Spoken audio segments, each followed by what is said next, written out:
Hi எல்லோருக்கும் வணக்கம். Bigg Boss season 9 Tamil. So இந்த வீடியோவில் கமருதீனுடைய ஃபேமிலி வந்து பார்த்தீங்கன்னா உள்ளே என்ட்ரு ஆகிட்டாங்க. ஸோ என்ட்ரு ஆகிட்டு அவங்க என்னென்னலாம் வந்து பேசியிருக்காங்க அப்படிங்கிறத பற்றி இந்த வீடியோவில் 24/7 இப்போ நடந்துட்டு இருக்கிற விஷயங்கள் எல்லாத்தையுமே உங்ககிட்ட நான் சொல்ல போகிறேன். ஸோ வீடியோக்குள்ளே போகிறதுக்கு முன்னாடி சேனலுக்கு புதுசாக இருந்தீங்கன்னா கண்டிப்பாக சப்ஸ்கிரைப் பண்ணிக்கோங்க. வீடியோ மறக்காமல் ஒரு லைக் பண்ணிக்கோங்க. இப்போ நம்ம வீடியோக்குள்ளே கண்டிப்பாக போகலாம். ஸோ பிக் பாஸ் சீசன் 9 தமிழில் இன்ட்ரெஸ்டிங்கான ஃபேக்டர்ஸ் நிறையா வந்து நடக்க ஆரம்பிச்சிருச்சு. ஸோ கேம் இனிமேலாச்சும் மாறுமாங்கிறது தெரியல. ஏன்னா நம்ம பாரதியோடைய அம்மா சொன்னதை பார்வதி ஓரளவுக்கு வந்து கிராப் பண்ணிக்கிட்டாங்க. கமருதீன் கூட சேர்ந்து கேம் ஆடாத, தனியாக ஆடு, ஃபீலிங்ஸை வெளியே பார்த்துக்கோங்கிறத அவங்க புரிஞ்சுக்கிட்டாங்க. இது கமருதீனுடைய ஃபேமிலியில் வந்து வந்தக்கூடிய அவங்க அக்காவாக இருக்கட்டும், அப்புறம் வந்து அவங்க ஃப்ரெண்டாக இருக்கட்டும், 2 பேருமே வந்து போல்ட் எனஃபாக அதை பேசும்போது ரொம்ப பியூட்டிஃபுல்லாக இருந்தது. அதுவும் அவங்க ஃப்ரெண்டோடைய ஸ்பீச் ரொம்ப பிடிச்சிருந்துச்சு எனக்கு. ஏன்னா அப்படி தான் சொல்லணும் அப்படிங்கிறது தான். சரி, என்ன சொன்னாங்க அப்படின்னு சொல்லி பார்த்தீங்கன்னா, நம்ம கமருதீனுடைய அக்கா வந்து கமருதீனை கூப்பிட்டு, "என்னடா நீ வார்த்தையெல்லாம் இப்படி விட்டுட்டுருக்க? வார்த்தையை விடாதடா அப்படி. அதேமாதிரி லவ்வுங்கிறதெல்லாம் எதுக்கு இந்த கண்டென்ட் பண்ணிகிட்ருக்க? தயவு செஞ்சு இதெல்லாம் பண்ணாத. உன் கேமை ஃபோக்கஸ் பண்ணு. பேசு நிறைய பேர்கிட்ட ஒழுங்கா நீ பேச மாட்ற. ரொம்ப ஓவரா அடமண்ட்டாக ரூடாக வந்து பேசுகிற. ஸோ எல்லாரும் பார்க்குறாங்க. விஜய் சேதுபதி கிட்ட முழிக்கிற திங்கு திங்குன்னு. பேசவும் மாட்டேன், எதுவும் பண்ண மாட்டேன்னு சொல்லி அவங்க அக்கா வந்து பார்த்தீங்கன்னா கழுவி ஊற்றுறாங்க கமருதீனை. சரி, அப்புறம் பேசுகிறேன் அப்படின்னு சொல்லிட்டு, நீ உன் ஃப்ரெண்டுக்கிட்ட பேசுன்னு சொல்லிட்டு விட்டுட்டு வராங்க. உள்ளே வந்துட்டாங்க. அப்புறம் கமருதீன் கிட்ட ஃப்ரெண்டு வந்து பேசினாரு. ரொம்ப சூப்பராக பேசினாருங்க. அதாவது அரோராவுடைய கேம் பற்றி சொல்லிட்டாரு.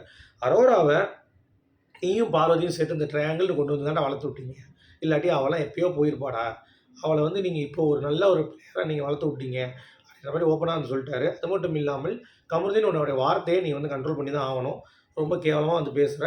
வந்து சிரிச்சுக்கிட்டே செய் மச்சான். நீ வந்து ரொம்ப ரூடாக பேசாத அப்படின்ற மாதிரி அவருக்கு ஒரு அட்வைஸ். அது மட்டும் இல்லாமல் அரோரா கிட்ட கொஞ்சம் ஜாக்கிரதையாக இரு. அவங்கள வச்சு நல்லா கேம் ப்ளே பண்ணுறேன். எந்த இடத்துல எங்கே பேசணுமோ அந்த இடத்துல அங்கே வந்து பேசி அடித்து தூக்குறா அப்படிங்கிறதையும் வந்து ரொம்ப பியூட்டிஃபுல்லாக வந்து பார்த்தீங்கன்னா, ஒரு வாழைப்பழத்தில் ஊசி ஏற்றுற மாதிரி அழகாக இருந்து ஏற்றிட்டார். ரொம்ப பிடிச்சிருந்துச்சு எனக்கு. அது மட்டும் இல்லை, கானவனத்தை கூப்பிட்டு நீங்கள் 2 பேரும் கேம் சூப்பராக விளாட்றீங்க. டிக்கெட்டு ஃபினாலே வந்து அடிச்சிங்க. நீங்கள் தான் அடிக்கணும். 2 பேர் தான் உங்களுக்கு போட்டி. அது மட்டும் இல்லாமல் அரோரா கிட்ட கொஞ்சம் ஜாக்கிரதை இருங்க. அரோரா உங்களை வச்சு கேம் ப்ளே பண்ணுறான் அப்படின்றதையும் வினோத்கிட்டையும் சொல்லிட்டாரு. சரியா? இனிமேல் நீங்கள் 2 பேர் தான் எனக்கு ஸ்டேஜில் நிற்கணும் ஃபைனலில் அப்படின்ற மாதிரி 2 பேரும் நிற்க வச்சு சொல்லிட்டாரு. அடுத்து கமருதீன் கிட்ட தனியாக பார்வதியை பற்றி சொல்லுவார்னு பார்த்தா, பார்வதியை கூப்பிட்டு வச்சு கமருதீன் பக்கத்தில் நிற்க வச்சு அவர் ஃப்ரெண்டு செஞ்ச செயல் சூப்பர். அதாவது நம்ம பார்வதி கொஞ்சம் தான் புரிஞ்சிருந்தா கூட அவங்க அம்மா சொல்கிற அந்த இதை, பழைய பார்வதியை நீ விளையாடணும் அப்படிங்கிறது. பட் இவர் ஃப்ரெண்டு வந்து ஓப்பனாக சொல்லிட்டார், நீங்கள் 2 பேரும் சேர்ந்து விளையாடாதீங்க. தனித்தனியாக இந்த 25 நாள் தான் இருக்குது. நீ தனியாக விளையாடு, அவர் தனியாக விளையாடணும். நீ 2 பேரும் பேசவே கூடாது. அவ்வளோதான். நீங்கள் கேம் மட்டும்தான் விளையாடணும்.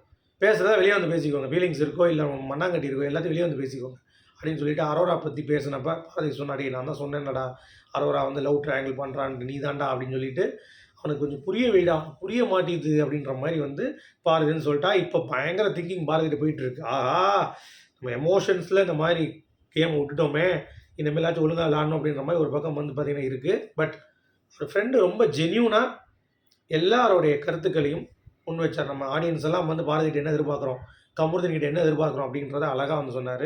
ஸோ 2 பேர்கிட்டையும் சொல்கிறது தான், ரொம்ப ஓவராக போகுது 18+ மாதிரி, அதை கொஞ்சம் குறைங்க.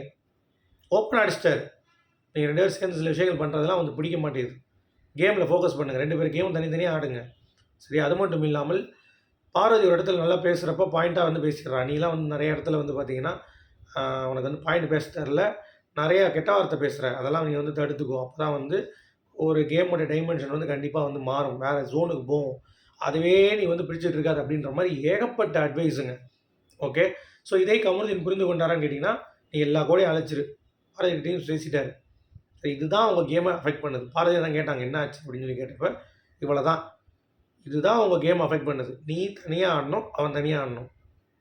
2 பேருக்கும் சூப்பராக கேம் இருக்குது. சேர்ந்து ஆடுறீங்க பேரில் சில விஷயங்கள் வந்து ரொம்ப க்ளோஸாக இருக்குது. அது எல்லையை மீறி எமோஷன்ஸ் வந்து போகிறதுனால நான் வாழ ஆரம்பிச்சிட்டேன்டா அப்படின்றான் கமருதீன். நான் வாழ ஆரம்பிச்சிட்டேன் அப்படின்றான். நீ வாழ ஆரம்பிக்க வெளியே வந்து வாழ். இங்கே இருக்குது 30 நாள் தான் அவங்க 2 பேருக்கு சொல்கிறேன். 30 டேஸில் இங்கே முடிச்சிட்டிங்கன்னா அடுத்து நீங்கள் வெளியே வந்து வாழ்கிறீங்களோ இல்லையா தெரியாது. இந்த வாழ்க்கையை உங்களால் வாழ முடியாது 30 நாள். ஸோ ப்ராக்டிக்கலாக யூஸ் பண்ணுங்கள், வேறு மாதிரி யூஸ் பண்ணுங்கள், கரெக்டாக யூஸ் பண்ணுங்கன்னு சொல்லி ஓங்கி ஒரு பாயிண்ட் பை பாயிண்ட்டாக போட்டு தெளிச்சு விட்டாப்புல அப்படிங்கிறது தான் பாரதிக்கு செம்ம ஹாப்பி ஆகிடுச்சு. தேங்க்யூ அப்படின்னு சொல்லிட்டு ஹாப்பி. எங்கள் அம்மா சொன்னதும் எனக்கு கொஞ்சம் தான் புரிஞ்சிச்சு. பட் இது வந்து ரொம்ப சூப்பராக புரிஞ்சிச்சு. இனிமேல் நாங்கள் வந்து அப்படி இருக்கோம்னு சொல்லிட்டு அப்புறம் அந்த ஃப்ரெண்டுக்கு மட்டும் புரிஞ்சு இப்படியே வச்சுக்கோ அப்படின்னு சொல்கிறாங்க. சரி சரி நான் பார்த்துக்கிறேன் அப்படின்ற மாதிரி வந்து பேசிகிட்டு இருந்தாங்க. அவ்வளோதான் கைஸ், வேறு எதுவும் நடக்கலை. இப்போ அவங்க பற்றி என்னென்ன ஒருத்தவங்களை பற்றி டிஸ்கஸ் பண்ணுறாங்கன்னு பார்த்துட்டு நான் அடுத்த வீடியோ வந்து உங்களுக்கு சந்திப்பாக சொல்கிறேன். மீண்டும் அடுத்த சந்திப்போம். அது வரைக்கும்